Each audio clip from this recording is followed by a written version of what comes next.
Hi, welcome to Believe in Clemson Football. I'm Will Vandervort. That's Alex Dodd. We appreciate you guys joining us today on what was a great day, I guess, in Clemson, as you could say, as Clemson officially introduced Tom Allen as Clemson's new defensive coordinator. Dabo Swinney and Tom Allen met with the media. I was there for about an hour today. Typical Dabo Swinney press conference, Alex. I don't know how much of that you got to see, but tell me your thoughts on it. Yeah, I mean, I think it's pretty evident from the introductory press conference that Tom Allen, fits Clemson like a glove. I mean, this is the place for him. His character and philosophy and style really fits what Clemson wants to do. Not even talking schematically, just the type of coach that he is and the way that he instructs his players. So kind of cool to see him come around to Clemson, especially, when he was at Indiana. I reached out to Dabo and wanted to hear a little bit about how he ran the program here at Clemson, and now he gets to see it firsthand. Yeah, it's the whole, and we're going to go through, guys, what, if you've been reading the Clemson Insider from the beginning, you saw we were following this and monitoring the situation as they were coming available to us. Dabo kind of gave a little bit insight to that today. We're going to talk about what Dabo said on that and how it came to be that Tom Allen was the guy. I think it's a pretty good story. And then, we're going to talk about what Tom Allen brings to this defense. Alex just mentioned a little bit of it. What he's going to do, I think, a little different than what we've seen the last couple of years under Wes Goodwin and that experience, what he's going to bring to the table. And then we want to get your comments. Tell us your thoughts, whether you like the hire, whether you don't, whether you like the changes that are going to happen. We're going to bring that up. There's changes on the coach's staff as how it's going to be structured going forward. We'll get into that. That's what we call a tease in this business. If you don't know what that is yet, you can go on the Clemson Insider and read my article if you want to know what it is. It's out there right now, but we're going to talk about it nonetheless. And then, we got a little bit of news and notes we're going to talk about here that just came out today as well. So, and we're going to talk about Penn State fans. We're going to talk about Penn State fans too. Yes, because they have been completely off the rails. And if there's Penn State fans that are watching this, come on board. If you read my column today, tell me what you think of my column. I mean, tell me I'm wrong. If come at me, I don't care. That's what this platform is for. We appreciate everybody to come and join us. So leave comments. You can do it on YouTube. We're on YouTube. Believe in Clemson Football. We're also on the Facebook page. On the Clemson Insider Facebook page as well, and Twitter, all that. You can find us there as well. So there's lots of ways you can watch us, and people are watching us. Leave comments. We'll try to answer or talk about anything we can that you guys want to talk about today. But before we do all that, let's talk about our sponsors, Alex, and give them a shout out. Our first sponsor, of course, is the Clemson Insider. We appreciate Robert allowing us to use the Clemson Insider platform to have this podcast on YouTube as well as on Facebook. The Clemson Insider, the most complete coverage of Clemson athletics and recruiting. Going over to the ClemsonInsider.com, you can read everything about Tom Allen that we've already got up. We got stories up already. We got more coming. For me and JP, we were both at the press conference today. Sam, one of our student writers, was there as well. So all three of us have stories coming here tonight and into tomorrow about what came out of that press conference. Go over to the ClemsonInsider.com. You can check it out there. You can go to the Facebook page at Clemson Insider and check it out as well. Also, you can check it out at Twitter at Clemson Insider. So again, the Clemson Insider, X. Clemson Insider, the most complete coverage of Clemson athletics and recruiting. We also want to go ahead and again give a shout out to one of our other sponsors, our new sponsor, second week now. They've been with us. Today's show is presented by Birdie Burst Golf. Birdie Burst's mission is to revolutionize golf by cruising through the country club gates with style and bringing the game we love back to the people, particularly the next generation, with an innovative approach to smoothing out the learning curve and their students' swings as well. Birdie Burst helps teach the game to golfers of all ages and skill levels with a tailor-made instruction and an online platform. Birdie Burst golf coach Steve Bradley, good friend of the podcast, is an award-winning communications professional. He's a safe sport trained and a master's student at Kaiser University's College of Golf, and he's working on his game as well. So go to Birdie Burst Golf on Instagram and on Facebook, or you can email Birdie Burst. That's Birdie. That's with the IEBURST golf at gmail.com. Again, Birdie Burst golf at gmail.com. I tell you guys, you need to go do this. Steven knows golf. He knows how to coach it. He knows how to teach it. He's made my swing already a little bit better, just a little bit of instruction he's given me.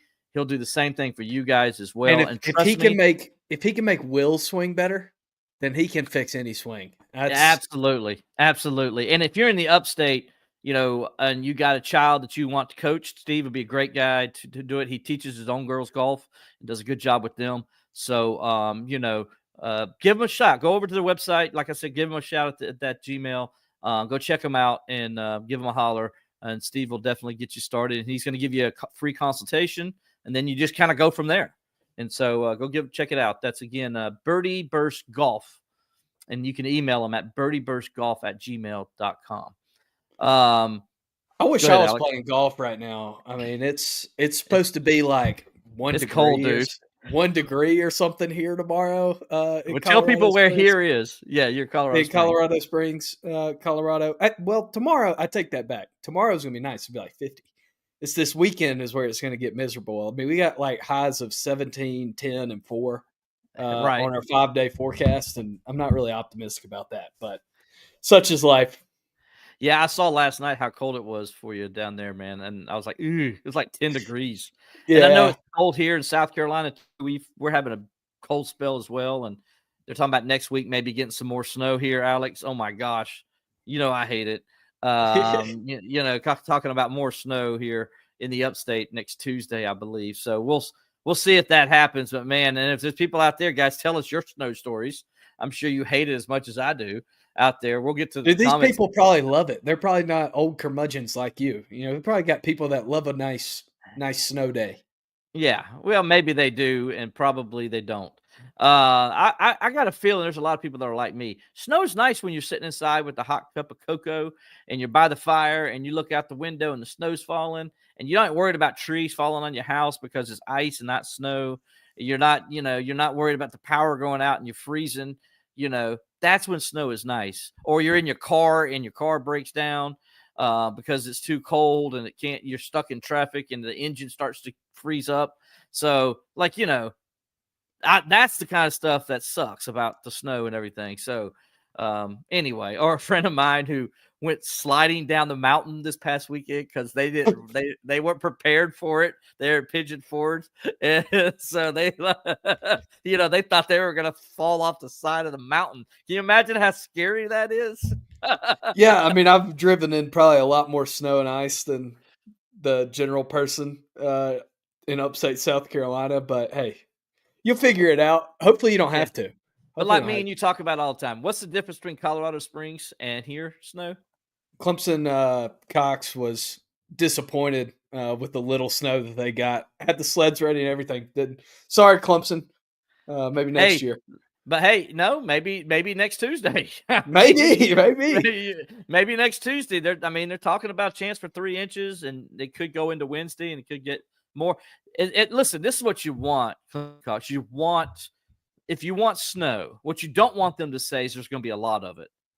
Because in South Carolina, when they say there's a lot of it, we get none. It ain't going away. It's going to be there for like 3 days. Right. If they say we're not going to get any, then what happens is, like a couple years ago, it's like, yeah, we're going to get a small dusting. We got 7 inches at my house. I'm like, that's a small dusting? I'm like, man, I hate to see if it was going to be just a couple inches what it was going to be. Small dusting. I got 7 inches of snow on my back patio. So the weather people don't know what they're talking about. I mean, it's ridiculous, but but hey, hopefully for you guys that like the snow, you'll get a little bit more this week. And me personally, I'm gonna stay inside with my cocoa and watch it. And just hope, like I said, cocoa. Little Yeah, mug right there. I love the hot cocoa, man. The hot cocoa is great this time of year. What's who do you like? What do you like? Do you like cocoa? And we're gonna get back on topic here in a second. Do you like cocoa or do you like coffee? What's better on a nice cold day with snow? I'm getting coffee, man. I'm not doing I'm getting cocoa cocoa, man. I'm getting because cocoa, I'm man. not 6 years old. You stop Cocoa has drinking nothing to cocoa do. after you That's go to why second people. grade. No, Go to you second don't. grade, you That's stop drinking cocoa. ridiculous. You stop drinking chocolate milk when you're not getting your elementary school lunches anymore. Whatever, dude. That's wrong. See, that's the attitude that has You people got to not drink grow up. milk. That's why Yeah. milk is. That's why people don't get Chandler enough vitamin Geebner C. here with Says a he wants great a point. beer. Beer. Yeah, Yes, that's always a I think good we one. all universally agree on that Thank you, one, Chandler. Chandler. I'll choose to. Yeah, I'll probably choose that one over either if I'm snowed in the house and not working. Oh But man. let's get on topic, man. Let's get on topic. Let's get a little news here, Alex, first before we get going here. Football Writers Association of America announced today that Clemson place kicker Nolan Hoosier has been named the Football Writers Association Freshman Special Teams Player of the Year. Hoosier was also one of the national best 4 Clemson players named to the freshman team. Also, the Tigers had on there, as I'm trying to pull it up, alongside linebacker Sammy Brown was on the list. Cornerback Ashton Hampton was on the list, and wide receiver Bryant Westco was on the list. I was a little surprised Moore wasn't on this list, Alex. By the way, Clemson's the first team ever to have 4 selections on the Football Writers Association all freshman All-American team. But weren't you surprised they didn't have one more? I mean, I thought TJ Moore would get on before Wesco, wouldn't you? Yeah, I mean, I thought TJ Moore, because of his late season production, would be on the list. I don't know. I thought more mean, consistently because he played more consistent. Like well, Wesco yeah, got and injured and he missed some games. produced he produced on the biggest stage. That's more what I mean. He produced on the Right. biggest stage at the ACC championship in the college football playoff. I thought that would have got him more looks because of national attention. You figure those football writers would be watching those games and be like, "Dang, that TJ Moore kid's pretty good." But hey, I guess you can't have 5. So who knows? No, you can't have 5, but I was a little surprised by it. But anyway, as we move along to something me and you like to talk about, the Atlantic Coast Conference in D1 baseball are excited to announce the launch of ACC Extra. ACC Extra will feature exclusive analysts and columns highlighting ACC baseball throughout the 2025 season. ACC Extra will go live on D1 Baseball's website starting on Tuesday, January 21st. Alex, that's big news for me and you because we're huge baseball people. Oh, yeah. I mean, I was telling you today, I'm wearing this. I'm not even a Pirates fan, and I'm wearing this today just because I'm ready for baseball, man. I like college basketball too. Don't get me wrong. I like watching Brownell's boys suit up. They got another win last night. But man, college baseball is my jam. Me and my buddy are going down to Dallas to watch Clemson play in Arlington at Globe Life Field, and I'm like counting down the days until that trip. So good stuff for college baseball. I mean, the sport keeps growing. The more eyes that see it, the more people love it. Because there's something pure about college baseball that's really hard to find these days. So good to see the ACC investing. Good to see D1 baseball continuing to grow. We've got some friends over there. They do a great job covering things on the national stage. Good to see a regional aspect coming to that too. Absolutely, and that's going to be big for Clemson.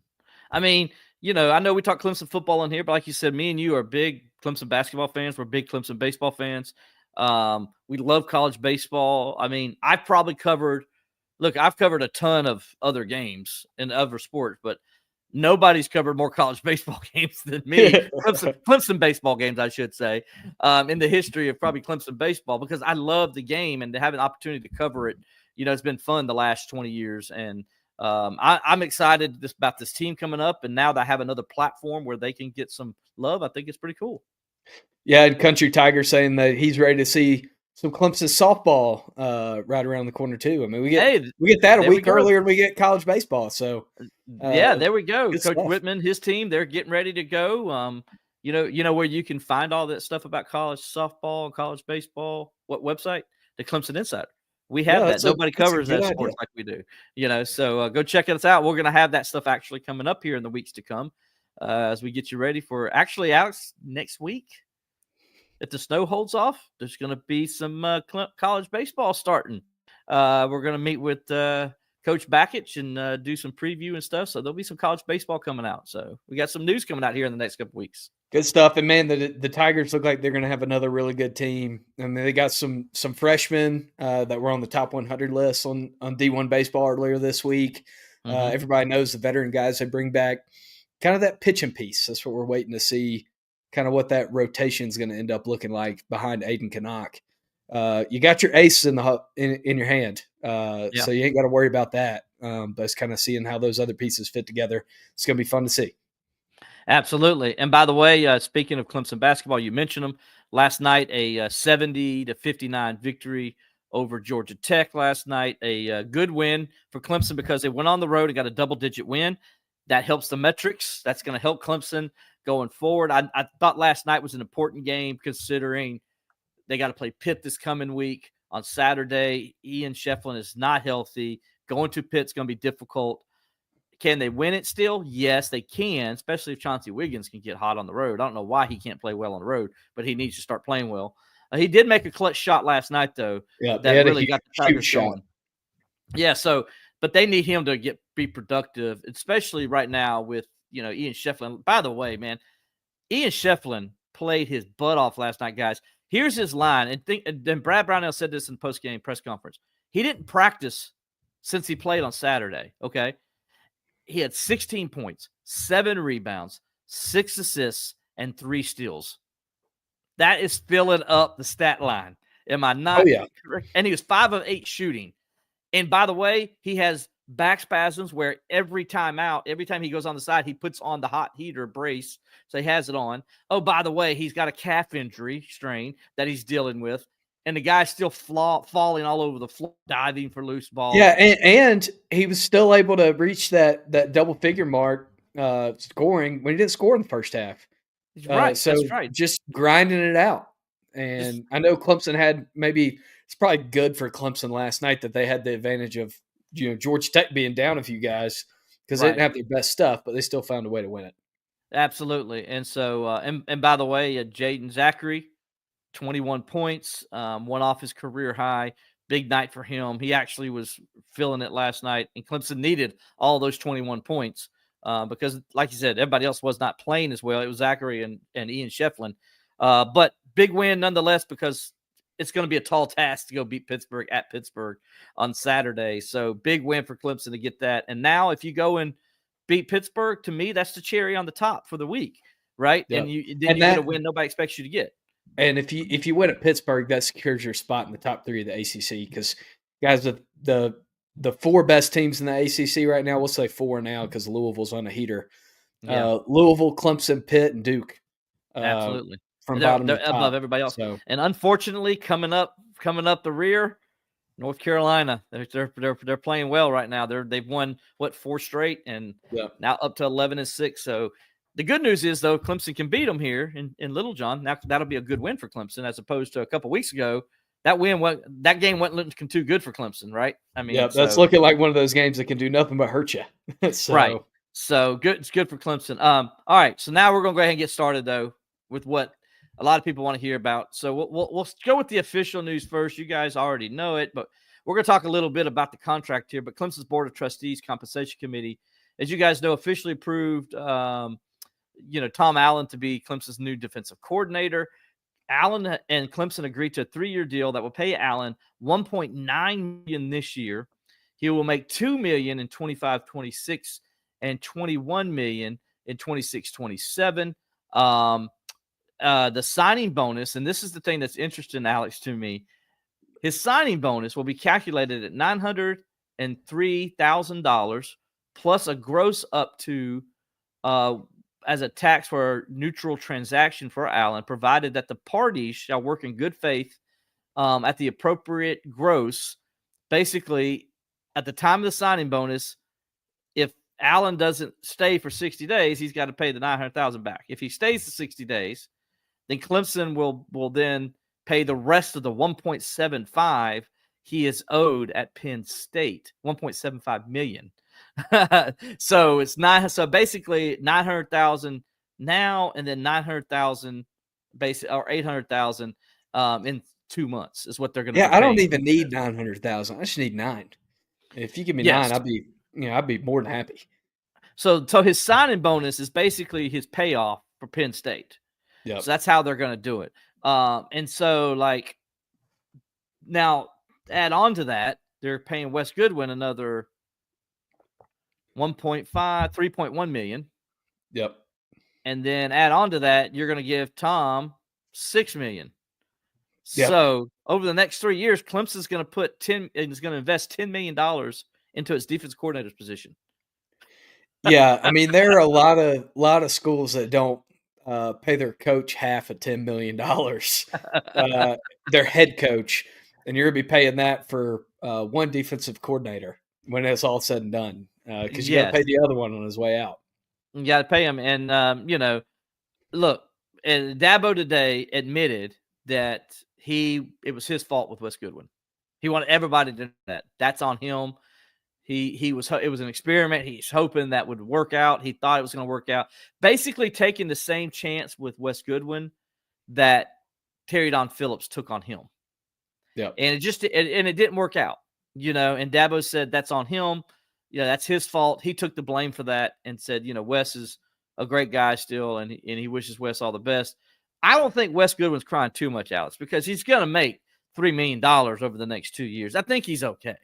Yeah, it's pretty good for a guy who started out as a video manager in college just because somebody said, "Hey, you're pretty good at football, good at thinking about football." So to go from that to making $3 million on your way out of somewhere, that's pretty impressive. It's very impressive. So don't feel bad about Wes, guys. Wes is going to be okay. I know he wants to coach because Wes likes coaching and he likes being on the team and he likes breaking down things. But Wes, I think, will find a job in a niche, Alex, that fits more to him.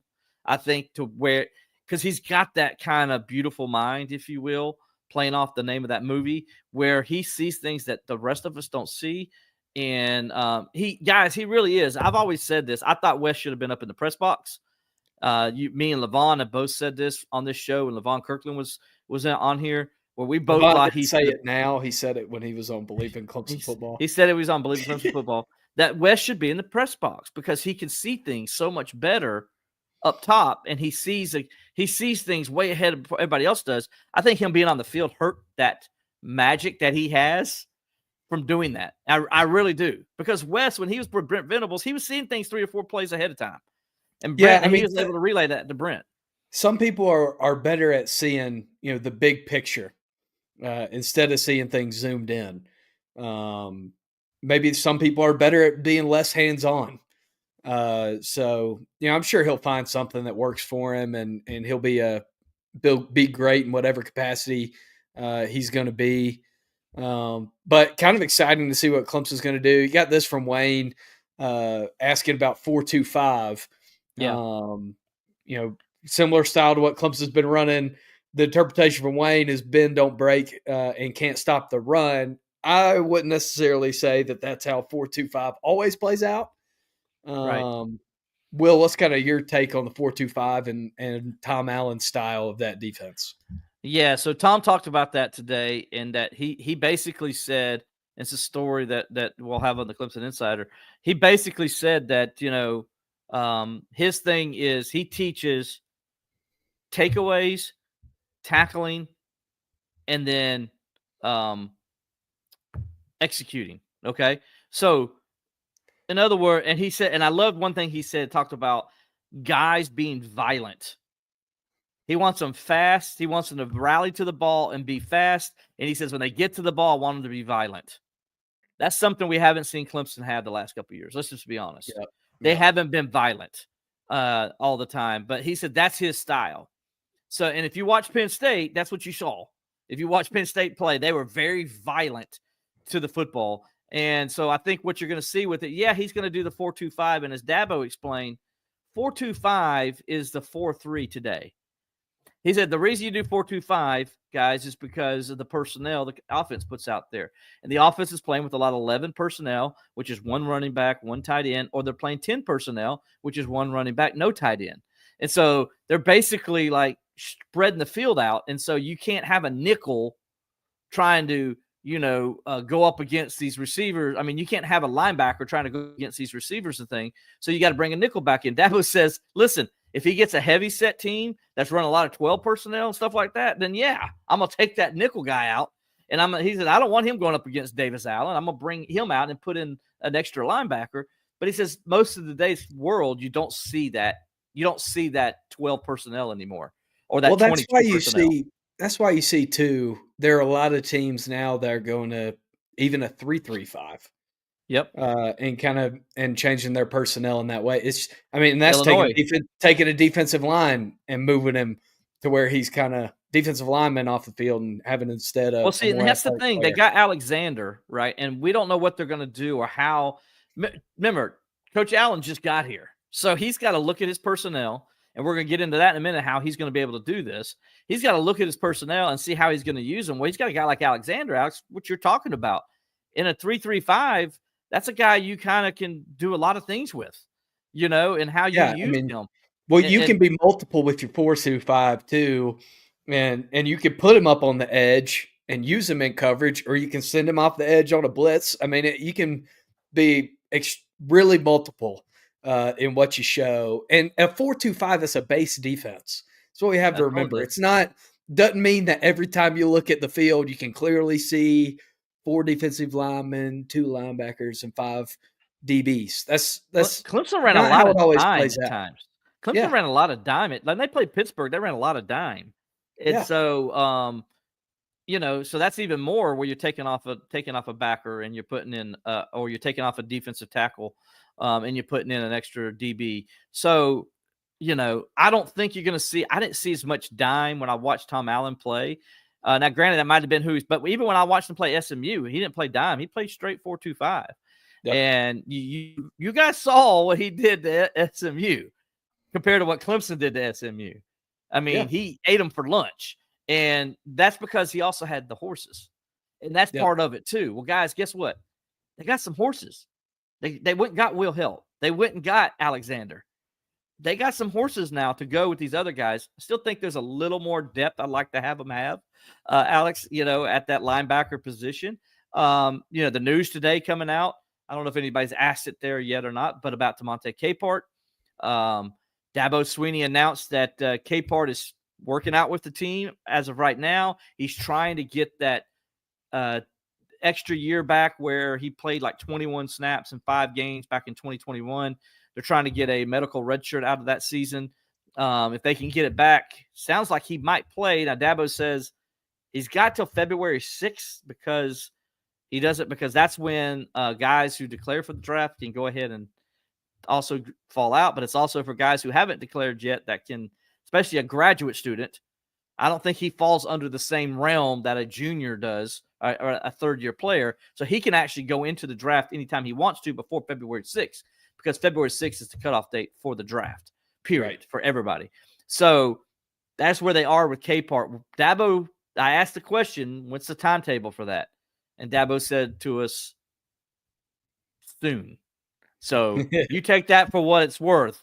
We know February 6th is the drop dead day, and we'll just see what happens there. But Damontae Capehart's a guy, you get him back, what does he do for the defense? If he stays healthy, Damontae Capehart's as good as anybody at the zero technique. Am I right? I mean, he's a run stopper. He takes 2 bodies every time he's on the field. He's physical in the bull rush. So that'd be huge for Clemson to retain him, be able to retain him is probably the better way to say it because, man, they want him.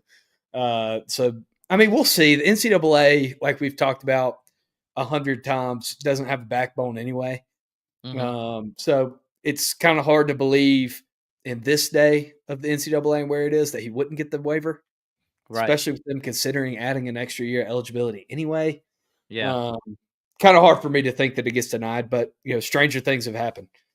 Well, before we get into the comments, and we're going to here in just a second, I want to, Alex, do one more thing to update people on the news with Tom Allen, and also some information on the offense, as we said earlier. They restructured Dabo's restructuring his coaching staff. So he told us today that Tom Allen will be a coordinator only. Dabo says he will coach the entire defense. He will not focus on just one position, that his job will be to coordinate. They're going to go out. Ben Boulware is going to go out and be the recruiting guy for the linebackers.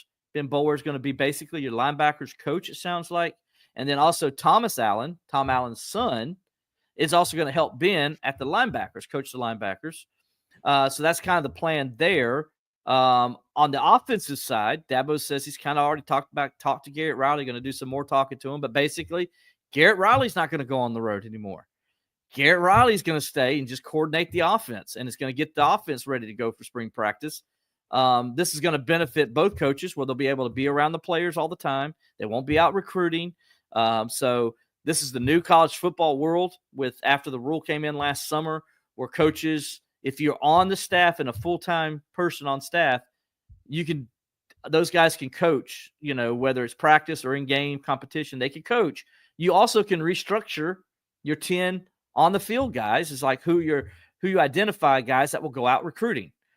So with that said, Taj Boyd is going to join Ben Boulware out on recruiting. Taj Boyd's going to take over for Garrett Riley and be a recruiter for Clemson.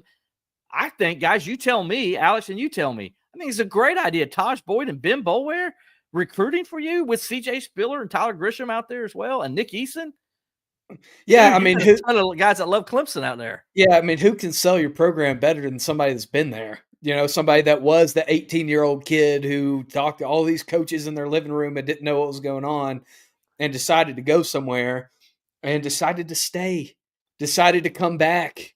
So, I mean, I think it's great. We'll see how it works out practically.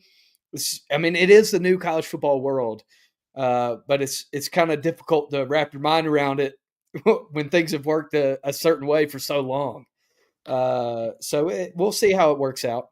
Yeah, it is. It's different, when you see in like now these different guys are coaching, and Dabo's done a good job of bringing some of his guys back, his elite players back. When you look at Taj Boyd, DeAndre McDaniel, Ben Boulware, he's brought, and there's other guys I'm missing. At one point, it was Tyler Grisham. There's guys that were major contributors to big time plays, like, big time moments in Clemson history. And Dabo's bringing about, by the way, Sammy Watkins is going to be a guy that we're probably going to hear, because Sammy said it last year, So anyway, let's go ahead and a ton of guys that have come through this program that want to come back, and to have those guys go out and be ambassadors and recruiters. Also, I think there's another piece of like connecting with the young recruit. Mm-hmm. It's like, these are still young guys. They're not too far removed from when they made this decision. Right. So there's a different level of connection maybe they can form on the road. That somebody who's been away from it a little bit longer, maybe like a Tom Allen, might not be as effective in that living room with the kid as maybe a Ben Boulware or a Taj Boyd could be. So I think that's another component of it that'll be interesting and different, but probably will work out well. Yeah, I know you got to go do something real fast. I think Alex removed me instead of himself, but that's okay. There we go.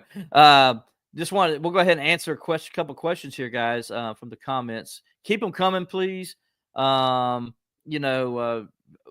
I like this, just comments. We got Bob Carr talking about it's a great hire to get Tom Allen in. I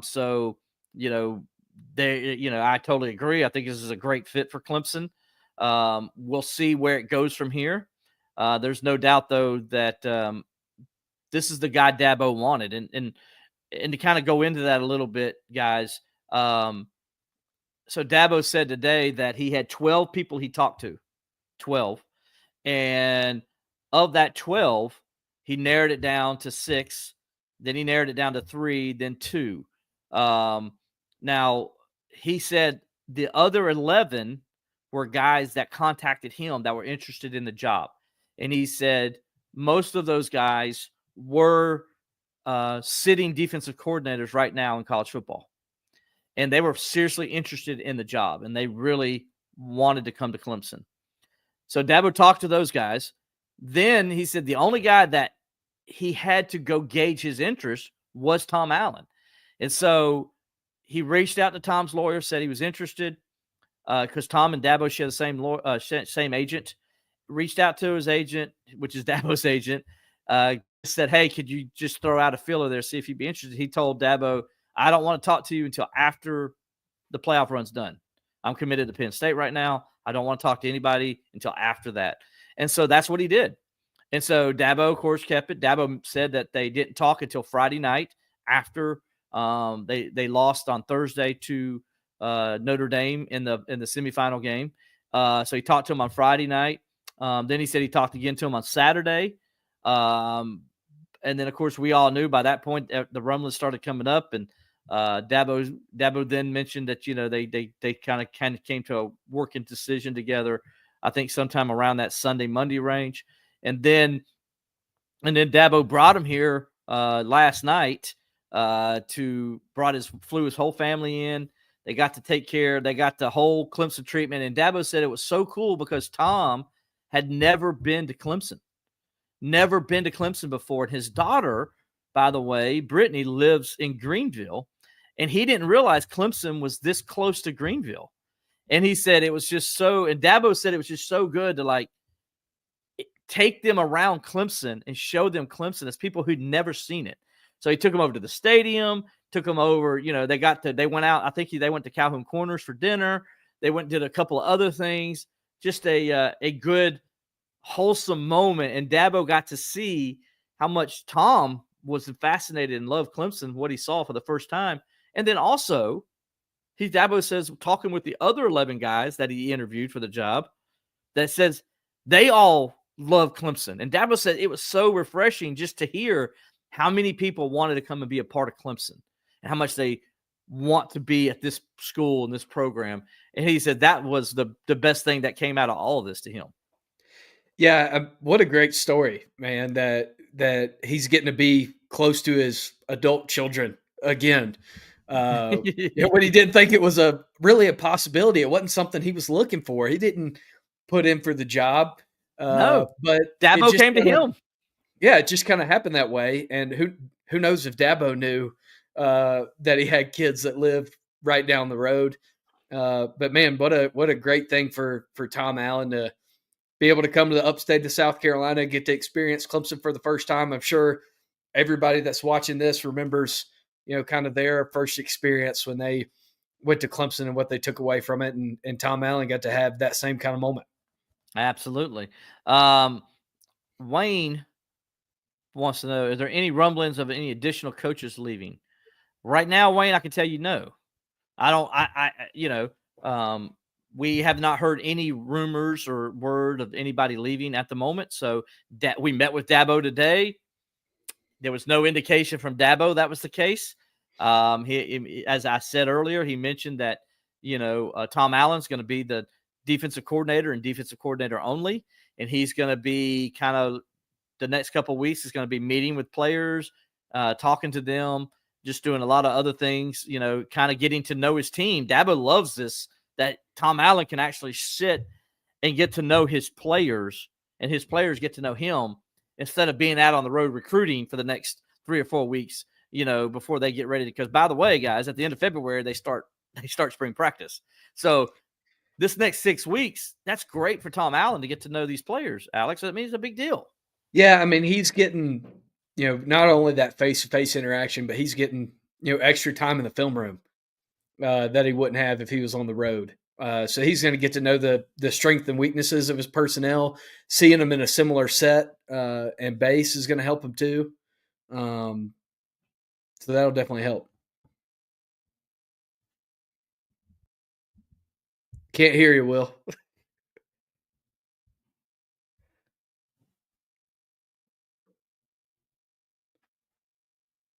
Having a little bit of technical difficulties on here.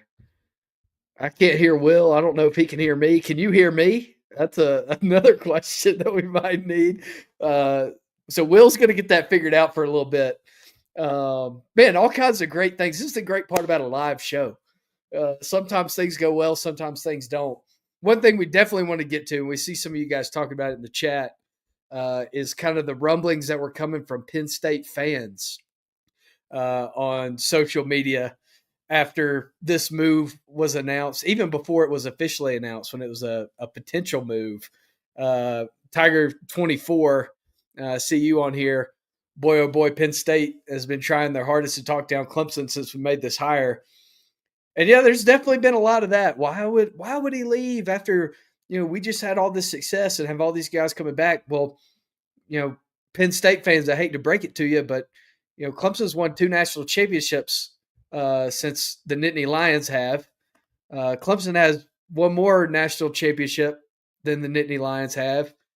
And Clemson's been in this college football playoff a lot more than the Nittany Lions have. So I know there were a lot of people who were upset with that. But, that is just what it is. Let's see if we can hear Will now. Can't unmute guests because they chose to mute themselves. We'll see if he can. Oh, nope. Yeah. Hey, can you hear me, buddy? Yeah, we can hear you. A little bit of an echo, but we'll make it work. Okay, well, my microphone and my headphone died. I'll bring this a little closer.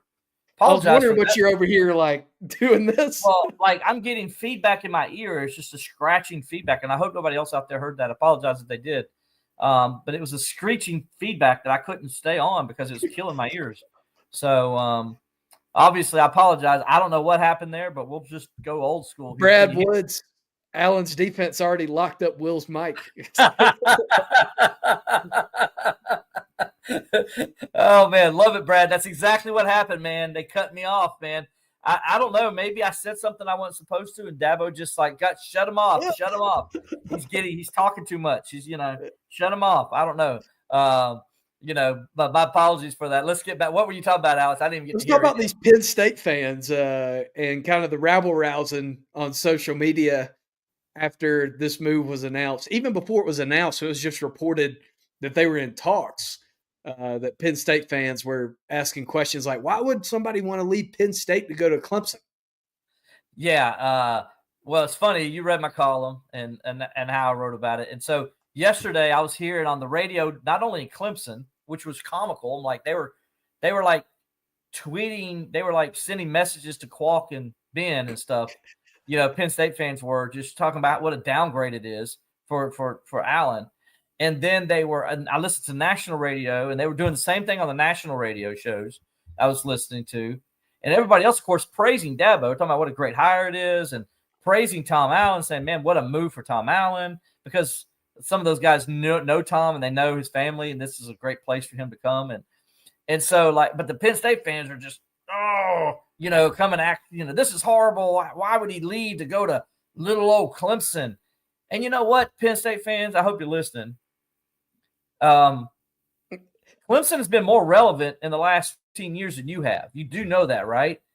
And by the way, and I forgot to say this in my column, Clemson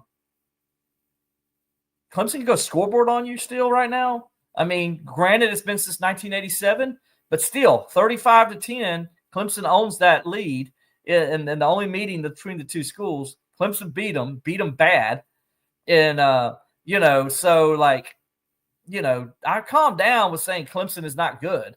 I mean, Clemson, come on, man. They've won 2 national championships under Dabo Swinney. Been to the college football playoff 7 times under Dabo Swinney. By the way, 6 of those is when only 4 teams can make it. Penn State could never make it in that. Clemson made it how many times did I say? 6? Clemson also played for the national championship 4 times during that same span. Come on, man. And then nobody's won more games not named Alabama other than Clemson since 2011. So, I mean, in the last 14 years, Clemson has been one of the Clemson has one more national title than Penn State. They do. Technically, you're right. Yeah, not even technically, just objectively. Clemson has one more national title than Penn State. They got 3. Penn State's got 2. But that's not taking anything about from what Penn State's done, what they did with Joe Paterno, and how, their tradition and all that stuff. Penn State's a great football program. But you know what? So is Clemson. And it was, if you want to say it's a lateral move, I'm fine with that. But don't say it was a downgrade coming to Clemson. That's horrible. Don't ever say that, okay? Because, first of all, you must never been to Clemson. Because if you came here, you'd understand why Tom Allen wanted to come here. And then when you throw in his family, it even makes even more sense now, right? How bad do those guys feel now when they saw Tom Allen was talking about his family today and how his daughter cried because her dad's going to be home and she's going to get to see her dad, and their grandson, he's going to get to see grandkids and all that. Like, how do you feel now, Penn State fan? How do you feel? Anyway, here's I'll get off my soapbox. Yeah, but it goes into this larger narrative. It's like, if Penn State is a blue blood, Clemson's a blue blood. It's to act like they're, worlds apart in programs, even historically, is kind of silly to say that. So I don't know. I just don't really understand it. Maybe they're trying to go like, oh, but it's in the Big Ten, and the Big Ten is this hot new thing, and everybody loves the Big Ten. We're going to forget that the Big Ten hadn't done jack squat in the last 10 years. They might win a national title on Monday, but they haven't won one since 2015. But nobody wants to talk about that. They won one last year. Oh, you forgot. Oh, yeah, Michigan. But they cheated to win a national title. Yeah, I know. It don't count because they cheated. I know. Yeah, and that's why their coach tucked his tail between his legs and went to lose with the Chargers and do the same thing they've done for the last 5 years and lose in a playoff game. At least he made it, and the guy before couldn't even make it. I don't know. You're going to get me fired up talking about this. I just don't understand the Big Ten love. But whatever. Who knows? Let's see. We got some other questions. Let's see.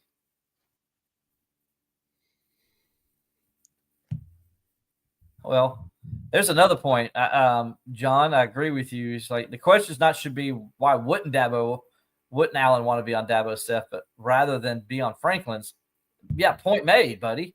I agree. Like, come on. Like, do you hear anybody say, you know what? I want to go join I want to go join Franklin's staff, Or do you hear people say, I want to join Swinney's staff?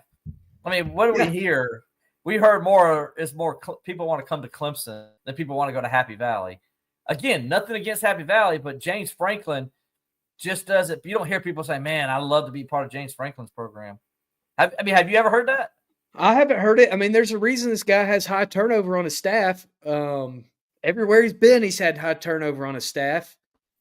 But again, I digress. He's a good football coach. I mean, he has good teams every year. Maybe he's not as good. They don't call him big game James for no reason. So maybe the big games things don't go as well, but I don't know. Also, I just got a call from the Clemson University giving office asking me to update my information. Since when do they do that at 8:30 Eastern? Calling and trying to get money out of people. I don't know, but maybe you need to give them some money. They got to pay. You know why they're asking for money? They got to pay. It's probably because they got to pay this buyout, but that's not. It wasn't athletics. It was the university side, but still, kind of threw me off a little bit. Somebody asked about. Let's see if I can find the question. Here we go. So since the news came out, I've seen quite a few Penn State defensive players hit the portal after news broke. You think if you follow him here? Somebody asked me that question earlier today, and so I'm just going to go by what Dabo said. Dabo basically said that if there's a need on his team, that's when he's going to go do and get somebody. So Dabo said we needed a wide receiver because 2 wide receivers left. They needed to go get one. They went and got Tristan Smith out of the portal. Dabo said they had a need at defensive end. So they went and got Will Helt out of Purdue out of the portal. Dabo says then they had a need at linebacker, which I don't know if that's the case or not, but that's what he said. And I do think they had a need at linebacker. But I really think more is personally, I think just me speculated on this one. I think Dabo Moore was like kind of mad at Alabama trying to come and get his players. That when one of their players entered the portal, he says, you know what? We need that. We need that guy. So let's go get him. And I think that's what happened more than anything on that. But Dabo said today they needed a linebacker, and they went and got the linebacker. Well, one thing that you might can speculate here. Thanks for the This is question, Brad. Good question. not coming from a source of knowledge, Brad, is you lose Trey Williams. You might lose DeMonte Capehart. You don't know yet. You'll know here in a couple weeks. Maybe you need a defensive tackle out of the portal. So that might be one area that Clemson you could see, especially with got a little bit of news today too about a injury of a signee. Maybe you see another defensive line grab potentially. So you never know. These things are always fluid too. You always got guys that are going in. There'll be some more guys that go in next Tuesday. So you never know who's going to be there. John Grant says Grisham and Spiller may both turn out to be great coaches, just haven't seen it yet. Wide receivers were better last year, so hopefully that's a sign. When did the CJ Spiller not being a good running back coach thing start? I don't know. I knew early in his career, I knew some guys were talking about because he had lack of experience as a coach and all that. But, it's not CJ Spiller's fault that Phil Maffa got hurt. And it's not CJ Spiller's fault that Haynes got hurt. His top two running backs got injured at the end of the year just when Haynes was actually progressing to a point where they trusted him and he was getting more carries during the games. He gets hurt, and now they lose him too. And that's not CJ's fault. Will Shipley, he's coached by CJ Spiller. In 2022, Shipley was a first-team player, or the first player in ACC history to be first-team all-conference at 3 positions. One of those was running back. You know who his coach was? CJ Spiller. Right. And then 2023, Clemson was one of only 6 schools with multiple 800-yard rushers. Right. You know who the coach of that room was? CJ Spiller. So I don't really understand all this mess about CJ Spiller not being a good coach. I just don't get it. I understand maybe why, before this year you had some doubts about Tyler Grisham. I think Tyler Grisham earned his spot this past year with the way he's able to get those freshmen in and make that whole room better. When you lost a player that's playing for a national championship on Monday at receiver. So I don't know. Chandler brings up a good point here. I love that the hire and the players we got next year think we can make a run. I'm just worried about year one struggles like we had with Riley. Here's the difference, though, guys. They didn't have the horses with Riley. Think about who they had in Riley's first year. That's why Riley came out and says they're going to be, what do you call it? Instead of the dirt raid. They were going to be dirt raid. That's why he said that, because his strength was at running back. He didn't have the receivers he needed. Plus, he had a quarterback who was inexperienced. Let's look at Clemson's defense. The guys coming back, okay? Just the guys coming back. And then the additions. Well, you bring Will Helt, who's basically a Big Ten caliber, all Big Ten caliber player at defensive end. You add him with T.J. Parker, who is a first-team all-ACC defensive end. One of the best defensive ends in the country. Am I right on that? You're right. Yeah. Then you got in the middle, you got possibly DeMonte Capehart and Peter Woods playing for you in the middle of that defense. Now, you could if Capehart doesn't work out, well, you got Vic Burley. Yep. And a couple other guys that they have that right now their names are escaping me. But then let's go to the linebackers. At linebackers, you bring back Sammy Brown, who's without a doubt probably the best athlete on that defense. Yep. Right. And that's saying a lot because Wade Woodaz is a pretty doggone good athlete in his own right, And then you bring in Alexander, who can, he hasn't played much, and there's, you don't know what you're going to get yet from him. But guys, there's a reason why Alabama wanted him. There's a reason why Nick Saban wanted him. That's enough for me to say this guy's probably pretty doggone good, and they just haven't used him the way he needs to be used yet. I think Clemson can find that in him, especially I think Tom Allen can find that in him. And then on the back end, you're loaded on the back end. Now, granted, they didn't have the year a lot of you guys wanted them to have on the back end, but I still thought, to me, the secondary was pretty strong for the most part, considering they didn't have a pass rush other than T.J. Parker, and they couldn't stop the run. The secondary had a lot of pressure put on them because they had to play a lot of run support. Yep. And they just couldn't focus on just playing on the back end. But when you got Barnes, who I think's found his home at nickel, and I think he's your nickel guy. Yep. You got Griffin, who I think is going to be a good safety. Yeah, you lost Mickens, and that sucks. But Tyler Venable says he's coming back. That's a lot extra brain on the field, in my opinion.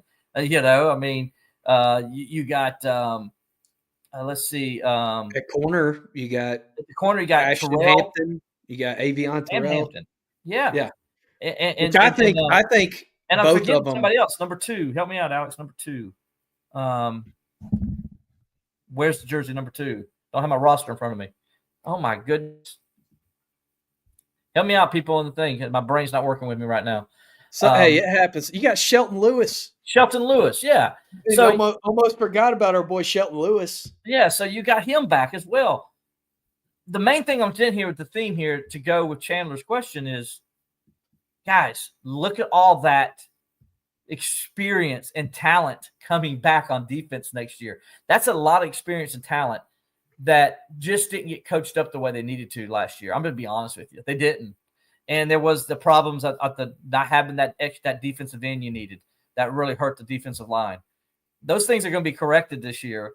They have been corrected. They will continue to be. You get another year now where Lawson's getting and Dienhofer getting. I thought those two guys got better, believe it or not, as the season went on. They did. Yeah. And I think another year with Coach Rump is going to get them better. And then that's going to give you some more depth behind Will Hilt and TJ Parker that you didn't really have last year. So all these things adding up, my whole point is they're in way better shape than what Garrett Riley had in year 1. And that's why I think 100%. And they just need to be a top 20 defense, Alex. That's all they need to be. Yeah, another really key piece to this is you're not drastically changing your system. You're changing your terminology. Things are going to have different names, but you're playing a similar base concept. Whereas on the offensive side of the ball, you almost had you had to take step 1 of a complete overhaul. It was kind of a 2-year plan to overhaul it to an air raid system. You got into it this year, but year 1, you kind of had to find something in the middle. You kind of had a Frankenstein offense. You're not going to have to do that on the defensive side of the ball. You're going to be able to make a pretty smooth transition because the base concept is the same. The base principles are the same. You're going to have more blitzes. You're going to have different terminology, but it's not the same as the transition you had on the offensive side of the ball. I agree. Dave Smith says, I think Grisham is okay for now as a receivers coach. They've done a pretty good job this season, I thought, with the receivers. I thought they did a great job. And who recruited Bryant Westco? And who recruited TJ Moore? It was Tyler Grisham. Yeah. This was finally Grisham. Clemson got out of the weeds. And also, by the way, you know who recruited Tyler Brown? Tyler Grisham. You know who recruited Antonio Williams? Tyler Grisham. So all the guys you see in there now those are his guys. The guys before, a couple of those guys that didn't hit. Some were his, yes. Some were Jeff Scott's during the COVID era. And I told guys that COVID era was big for Clemson, especially at those skill positions because they didn't get them on campus and they didn't get to see them in person. And Dabo was big on that. He had to take shots with that. So he took some shots in the dark and it didn't work out. And, I think Dabo will be the first one to tell you. But, they had no choice because the way COVID was at that time, guys couldn't come on campus. And so he missed on – and that when you miss on 1 or 2, like the Clemson missed, it'll set you back for several years. And then Justin Ross got hurt. That didn't help. I mean, they just had some bad luck at wide receiver those last couple of years. So I'm with you. I think Tyler Grisham has proven he's a pretty doggone good coach and pretty doggone good recruiter too because – all those guys we're talking about at wide receiver, those studs they have, he recruited every single one of them. Yeah, I mean, I think that those young assistants, or we'll call them, they were inexperienced when they were hired. They were inexperienced assistant coaches. Those guys took a lot of flack early, but it seems like they've figured it out. Those position coaches, that they've figured it out. They've stepped into their role. They're owning it. They're kind of becoming their own men in their rooms. And you're starting to see that on the field. And again, in the running back thing, you had one guy, you had one dude coming back that you knew you were going to be able to trust at running back, and he was hurt basically the whole year. And he gave you everything he could, but he was still hurt the whole year. So to put that on CJ Spiller, I'm not really buying that. If he's healthy, you've got one of the best backs in the country. Still think he had a great year for being hurt. Maffa did, but You can't put that all on CJ. Let's see. We had some people asking about, maybe strength and conditioning, other things that No Clemson's news on thinking. that yet. That's all we can report on that. No news yet. Yep. Don't know if there will be. We can just tell you that right now there's no news to report at this time. Very political. Huh? Will, I think you have a future in politics. Nah, we kid. Alan Watts chimes in. Gamecocks lost to Vandy 66-63 with 25 turnovers. This goes to my point that I told you, Will, when they went and lost in Columbia, that they lost to a bad basketball team. Yeah, that's what I'm saying. That sucks for Clemson because that's going to be like it was 2 years ago when they went to Columbia and lost to a bad South Carolina team, and it hurt them the whole year. So I think you're in a similar situation there. John said Boulware was labeled linebackers coach, maybe just for a raise. I don't think, guys, that's just – yes, he's going to get a raise. First of all, Ben doesn't need a raise, guys. Ben's got several exercise places that he started. What's it called? Junkyard. The Junkyard. Here in Clemson, he's got one. He's got one in Anderson. He's got two in Anderson, I believe. One in Greenville. Ben is not hurting for money, guys. So this isn't to give Ben a raise. I can see your point with Taj, that to give Taj a raise and all that. But Ben, they really believe Ben can be a really good coach, which I believe too. Because, guys, come on. Go back and watch the national championship game. Ben's calling out the plays Alabama's about to run. Go back and watch it. He's like telling everybody, this play's coming, this play's coming. He recognized it. Ben Boulware is going to be a good football coach. I have no doubt in my mind about that. And I watched him at practice last year, got to see how he coached. And then that energy he brings to the sideline, he's got that Brent Venables kind of energy. You add that with what Tom Allen has. You know who else has that kind of energy? Tom Allen. That's what the get-back guy's back. I mean, they got to find a new get-back guy because they don't have the one that they had before. But somebody's got to be the get-back guy. Exactly. Tom Allen, because he's going to get into it. I had another person asking about Mickey Kahn and his role as co-defensive coordinator from last year, whether or not that title is going to carry over. All I can tell you is, guys, we met with Dabo Swinney today, and he didn't mention any coaching changes. He didn't mention anything about strength and conditioning staff. I will be surprised. All I can say is this. Let me just say this. The team is already working out. They've already started their workouts. Mat drills are going on right now. Say what? Yeah. Mat drills are going on right now. Right now, exactly. That's all I can tell you. Okay. And then as far as Mickey Kahn goes, we talked to Dabo today. He mentioned nothing about any more staff changes or anything. My thing is this: if there was going to be, Dabo would have mentioned it, in my opinion. Now, he mentioned reconstruction staff and what they're doing there. So he's changing the whole structure of the staff, but he didn't mention that nobody else was leaving. That's all I can report. I can only report what the man was telling us today. Yeah. So I hope that helps. I don't think it helped anyone. I don't think it helped anyone. Appreciate the question, though. That was Jason, right? No, that wasn't. There were a few people. Stan asked about it. Yeah. We had a couple other people earlier in the show asking about it while we were talking about really important things like drinking beer in the snow. Look at this breaking news. Well, no, not that. Alex, stop. I didn't do Why is it doing that? Sorry, my bad. Breaking news here. Here we go. Penn State just had a safety enter the transfer portal. I don't know. I mean, I look at this. I want to know this. This would be curious to know, Alex. What if some of these players come to Clemson and say, we want to come? How does Dabo handle that? Yeah, it's interesting territory that he hasn't been in before because the Garrett Riley situation was different. Right.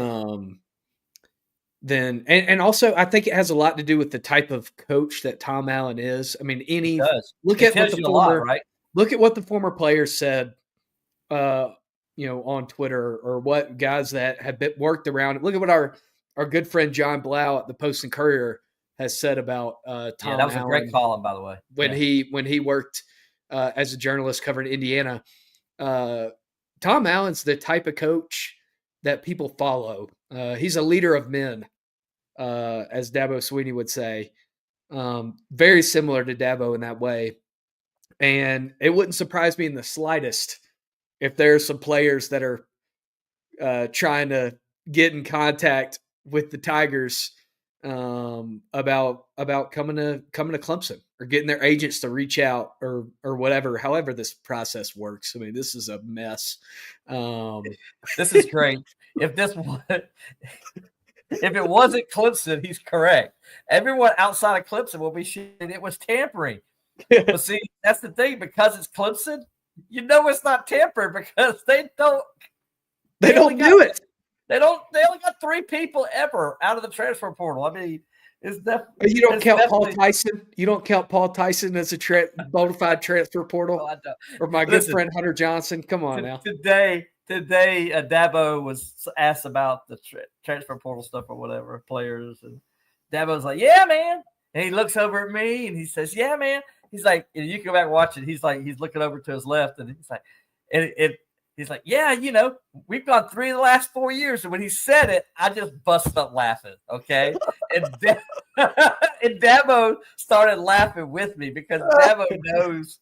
He knows. We go to the portal 3 of the last 4 years. He knows why I was laughing about that comment, and it's just Dabo's just laughing with me because it's good if you watch it. That's why Dabo's kind of got that smiling laugh, because he's looking right at me. I just busted up laughing when he said it. He's like, "Yeah, man, we got 3 of the last 4 years." I'm like, yeah, Rob, I'm sure that, yes, definitely Tom Allen and Dabo would have talked about potential transfers. I don't doubt that. But I do think Tom Allen's going to want to see what his personnel is that he has first. Correct. I mean, and again, Clemson, could they use some depth? Yeah, Absolutely. but I don't think these guys going to the transfer portal want to be backup guys. Yeah, that's the other thing you have to keep in mind.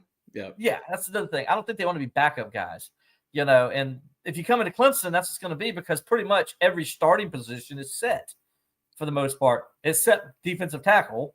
Yeah, beside Peter Woods, you know. Yeah. So, you know, and but if Capehart announces he's coming back, then it is set. Yeah, right. So their entire front 4 is set as starters. Well, the other thing, if you're Clemson, if you've learned anything over the last 10 years, you can never have enough defensive tackles.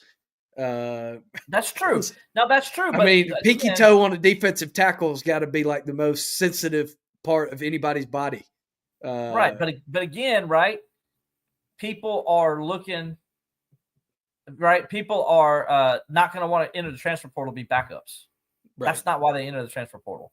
So, you know, Daryl asked this question: how good does our running backs look for next season? That's a great question. I don't think we know that answer till spring. I think your word for the running back room going into the year is unproven. You don't have a single proven guy in the room.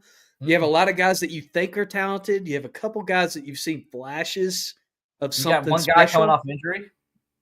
Yeah, one of those guys is coming off an injury. You got another unproven guy that you just signed that you feel good about, but you don't know till you see it on the field. That's the one spot on that side of the ball that you really don't know what to think going into the year. No, you don't. And so good question. Appreciate it. But yeah, I wish I could answer that right now. Now they do got this stud freshman coming in that they really think is going to be really good. I mean, you got Izume that's sitting there that you didn't get to see anything from this year. So who knows? Let's see before we get out of here. Appreciate you guys joining us tonight, by the way, and hope we've answered. Yeah, it's been great for us these last couple of weeks just to have all your questions and your banter and the things that we can put up and the things that we can't put up. Right. If you see us chuckle, it's probably because of something we can't put up. But I like the things we can put up too, but I really like the things I can't put up because they give me a good laugh. There you go. There's one for you, Will. Not Clemson, but my Steelers should move on from Mike Tomlin. I know you're Steelers fans. Yeah. We are. I don't know if Alex sees things the way I do. And I know this is Clemson football show, so I won't go too down this road because I can really go down the rabbit hole here. they are. If you're a Steelers fan, you know the answer already. The Rooneys aren't doing anything. That's not who they are. That's not what they do. So why get worked up about it? That's how I am. I'm not going to get worked up about it. Why be content with I'm not content. games and I just losing know in the first round of the playoff? They're not going to do anything. I'm not saying I'm content. I'm just saying, okay, they're not going to get rid of the football head coach. That's not happening. So what's the things they got to do to get over it? Well, they got to make some changes. They're going to go sign a journeyman backup. I think they need a new defensive coordinator. I think the Steelers need a new defensive coordinator because you got to be able to stop the run. In the last 5 weeks season, they couldn't stop the run. I think they need some. I wouldn't mind if Arthur Smith moved on and they've got some different. I think you need to do something different. I don't think Russell Wilson's lack of understanding that he's not 22 anymore is Arthur Smith's fault. Personally, I agree. But I want more of a spread kind of offense to be more of the times in the NFL, if you will. I think that's where I'm at with that. So anyway, Steelers need a quarterback. We got another great one. Oh man, I keep getting more comments as I try to click one. They go away. There we go. Rob Ellen. Good listen, except for the hot chocolate debate. Do men really drink hot chocolate? Great point, Rob. Great point. I drink hot chocolate. I didn't know that men drank hot chocolate, but Alex, let me ask you this question. How much True Moo chocolate milk did they have in the Cotton Bowl when we went there? Not enough for you. I know that. Not enough for you. They actually did have enough for me, which explains why I'm fat. Because it should have been enough for me. But my whole refrigerator. In other words, people drink chocolate milk, dude. People drink cocoa. Last I checked, if you go to a high school football game on a cold Friday night, I don't see much coffee out there. I see people getting cocoa, though. That's for the 9th grade girls that are at the game. That ain't for you. It's not for you. It's for the high school girls in the student section.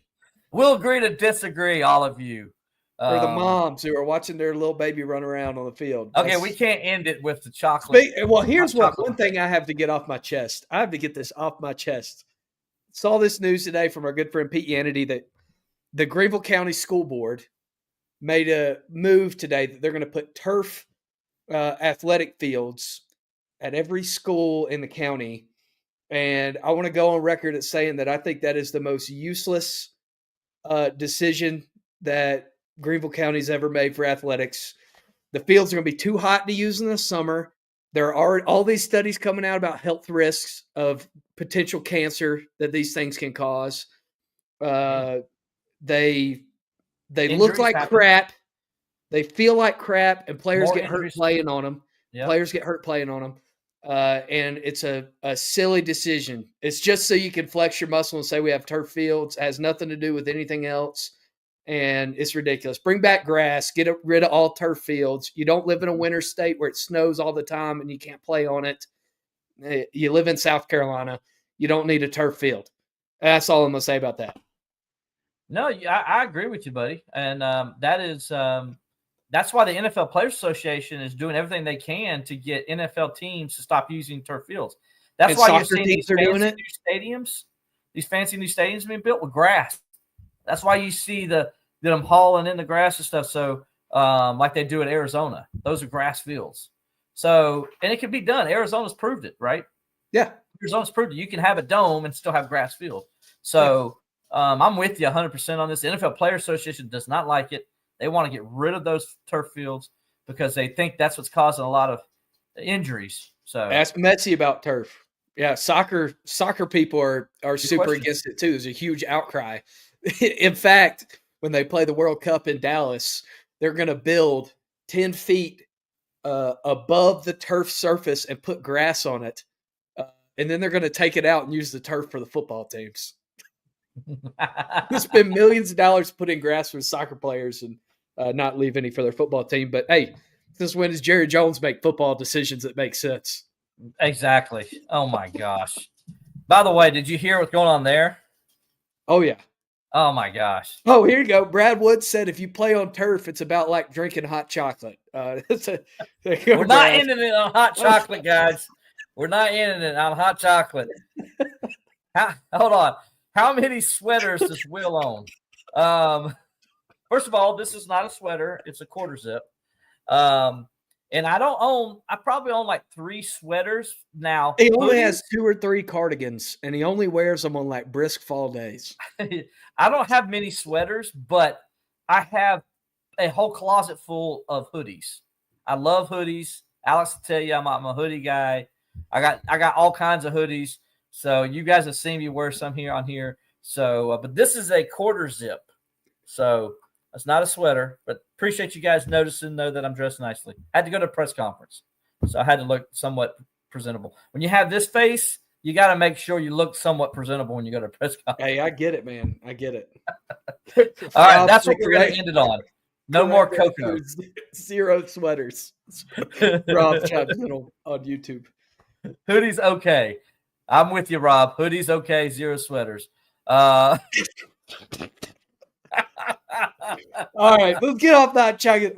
Will's got to go make himself some hot chocolate. I'm gonna go make me some hot chocolate and nestle up to a fire. That's what I'm gonna do. Alex is gonna do the same thing. Guys, we appreciate you joining us. For Alex Dodd, I'm Will Vandervort. Until next time, we'll talk to you on Believing Clemson Football.